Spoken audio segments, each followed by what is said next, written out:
Avec mon échelle sous le bras, j'ai cherché à travers la campagne bretonne le chêne à la Vierge. Au détour des champs, prêts pour la moisson, il y avait un chemin à l'entrée d'un petit bois. À travers les branches, un grand soleil d'été éclairait les vierges accrochées sur le fameux chêne. Il y avait des bourrasques de vent et de poussière, un endroit atypique et impressionnant.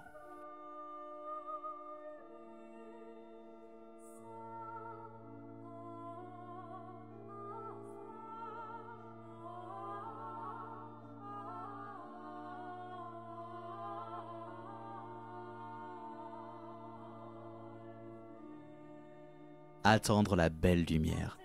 C'est quand même la préoccupation essentielle de tout photographe. Peut-être aurais-je dû lui parler.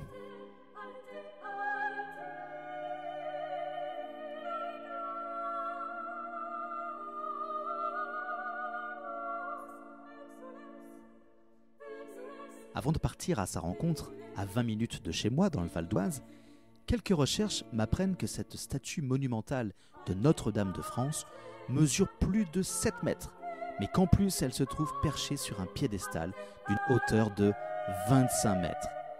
Ne disposant pas de drone, je me dis que ce n'est pas gagné d'avance pour réaliser des vues détaillées comme on me le demande tout en restant au sol. Cela me semble être un sujet idéal pour Stéphane Compoint et son ballon gonflable.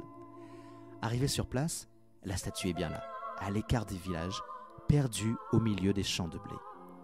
L'endroit semble désert et seuls quelques agriculteurs tournent autour avec leurs moissonneuses-batteuses. Avant d'accéder au site, la dernière petite route est assez étroite.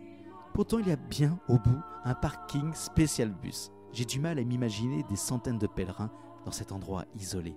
Contre toute attente, je croise une famille d'origine indienne, dont une femme en sari traditionnelle, en train de prier au pied de la Sainte Vierge, ce qui ajoute un côté décalé à ce lieu isolé.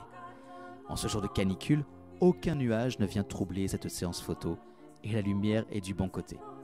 Finalement, avec mon bon vieux téléobjectif, j'ai réussi à tirer le portrait de cette très grande dame tout en gardant les pieds sur terre. Ce n'est pas une prise de vue volée, je vous le garantis. Pas à cause des 6 heures de route, aller-retour avec les bus dans les lacets et les vélos qui se croient autour de France, mais les performances en moins. Pas à cause non plus de la vingtaine de minutes d'accès dans les éboulis, tout ça n'est qu'un détail. Mais en fait, là où la situation c'est un peu plus compliquée, c'est en arrivant au pied de la Vierge. Car en fait, on se retrouve au pied d'un très gros rocher aux parois verticales. J'ai fait le tour, et vu qu'il y avait une corde sur l'une des faces, j'ai donc commencé l'escalade. Une fois en haut, on se retrouve plus proche, mais elle est encore quelques mètres plus haut. Peu de recul bien sûr, car il y a le vide de chaque côté. Et puis on redescend. Et là, c'est chaud, car c'est vertical, haut, et il y a peu de prises. Un moment, j'ai cru que j'allais rester coincé. Mais vu qu'il n'y a pas de réseau pour joindre quelqu'un par téléphone dans cette zone, la seule solution était bien de redescendre. Bref, une prise de vue bien sportive.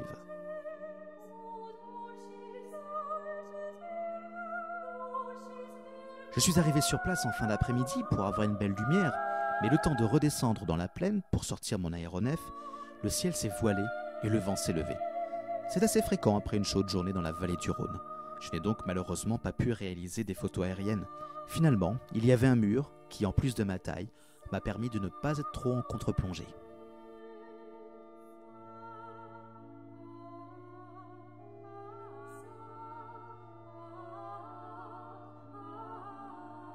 Perché sur une pierre avec l'appareil photo sur un monopode, afin de faire une photo à même hauteur au grand angle, j'ai bien failli me retrouver les 4 fers en l'air dans l'eau de source.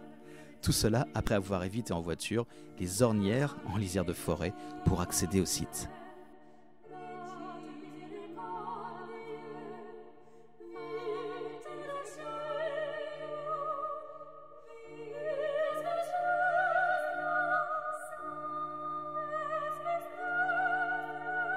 La Vierge domine la vallée de Faucognier depuis une petite colline.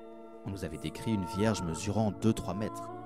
En arrivant sur place avec Monique Bollot, une lectrice de pèlerins qui m'avait proposé cette Vierge, nous comprenons qu'il faudrait faire des acrobaties.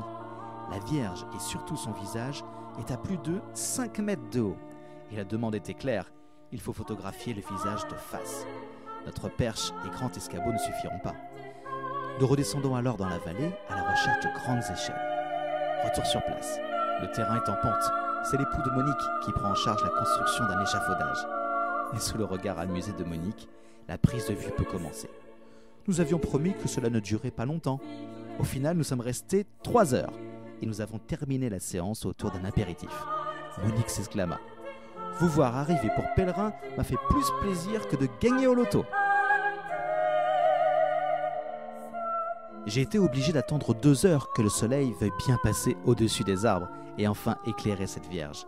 Avant cette prise de vue, je pensais que tirer le portrait d'une statue, même la Vierge, était plus aisé que le portrait d'un humain, parce que pas de soleil dans les yeux, pas d'impatience, ni d'état d'âme. Et puis finalement, non. Impossible de déplacer la Vierge pour la mettre en lumière. Obligé d'attendre que la Terre tourne autour du soleil, alors qu'un humain, même récalcitrant, est déplaçable.